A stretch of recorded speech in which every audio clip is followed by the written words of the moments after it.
Hi, I'm Ricky, co-founder of Thinking Focus, and we are the Behavioural Change People. We're proud to work with clients all over the world, from blue chip multinationals to local authorities, on leadership, change and culture projects.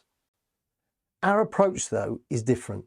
We start from a belief that individuals and teams underperform.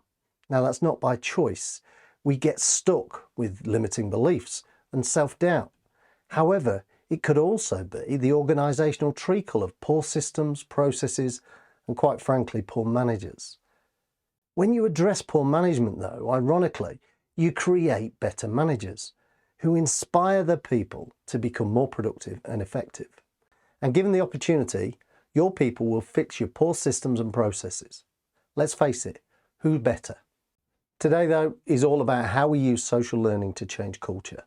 And I will share with you how Lau Financial Services Group use social learning to change their culture. What Would You Do creates conversations that change behaviour, a situational learning experience that makes learning fun, interactive and practical.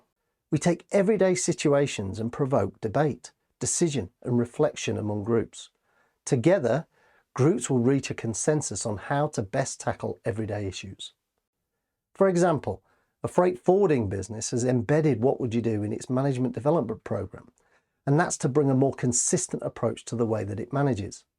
A global medtech business uses What Would You Do in their recruitment process to evaluate behaviours against their values and cultural behaviour template. A law firm uses What Would You Do as part of its lunch and learns to minimise time away from the day job. What Would You Do is more than just big conversations for everyday situations. We customise it to raise awareness on equality, diversity and inclusion as part of a recent leadership programme.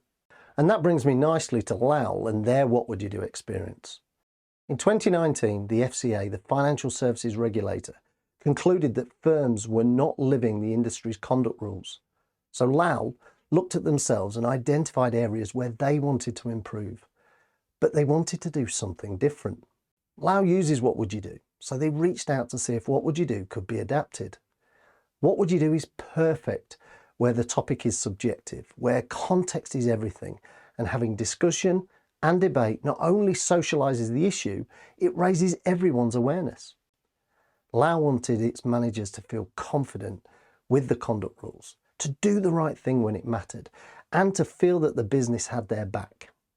The challenge we had was to design, build, test and train 1,500 Lau colleagues, and we had to do all of that within 3 months, which was the FCA deadline. There were other requirements too.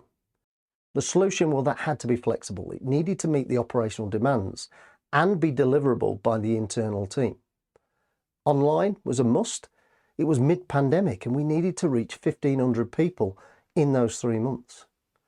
The content needed to be interactive and engaging, and it needed to work across the entire organisation. There were 3 main aims: to create a safe space for people to be vulnerable and to socialise their thoughts, assumptions and understanding. We wanted people to be able to test the consequences and boost confidence to do the right thing when it matters. And we needed to provide clarity for colleagues to know who to talk to when they felt unsure. What Would You Do is where social learning meets gamification, group coaching and psychology. And as Aristotle once said, the whole is greater than the sum of its parts. And with What Would You Do, that's exactly how we see it.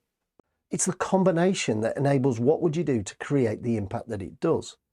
Working with Lau, we built custom content that brought the rules to life for them. We created conflicting options to cause debate, challenge assumptions and beliefs. And we needed to surface any knowledge and confidence gaps.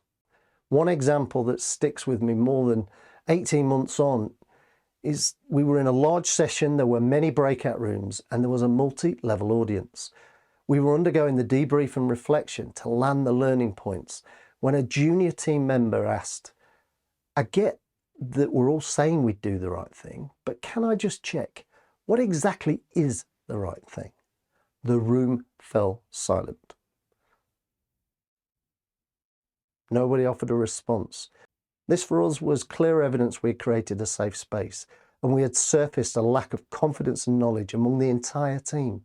But For me, it was the ensuing conversation that was arguably the most insightful and valuable for the team. We are immensely proud of the project. We reached 98% of the target audience in the timeline, but it achieved far more for Lowell. 100% of colleagues who participated said they felt better able to apply the conduct rules to their day job. And now the demand for more development just like this is overwhelming. In the following 12 months, Lowell tracked the results. There was an improvement in 4 out of 5 of their cultural metrics. Trust, collaboration, inclusion and involvement all increased, while enablers remained the same. Lowell built a stronger relationship with the FCA, who speak positively about the programme. And finally, our efforts were recognised with a silver award at the Learning Technologies Award last October. Okay, so let's finish with a classic what would you do example for you to ponder. We always start with a teaser to get you in a cognitive frame, and that is it looks like they have made some decisions without you. Then we add context. You're a new team leader and you've joined the management team of 8 responsible for day-to-day running of the department. One of your peers is Ruth, an experienced and very strong character who is close to the department head. She tells you that all your colleagues have agreed on a new shift pattern. But you know that the change will be disruptive for people in the department. Ruth tells you that the new rota starts Monday. Now what we do is we add a set of imperfect options to create debate. So would you do A? You accept it and go along with the decision as Ruth is more experienced than you. Would you B? Tell Ruth it's an interesting idea, but you'll be calling a meeting with the other team leaders so that you can debate the pros and cons. Would you C? Do nothing, let it happen, and then when it causes chaos, remind people that it was Ruth's idea. Would you D? Tell Ruth you think it will cause problems and that you'll go and speak to Claire to get her views. After all, this was the first you'd heard of it. So, what would you do? And will your people choose to do the right thing when it matters? For more information on what would you do, check out our website at www.wwyd.games.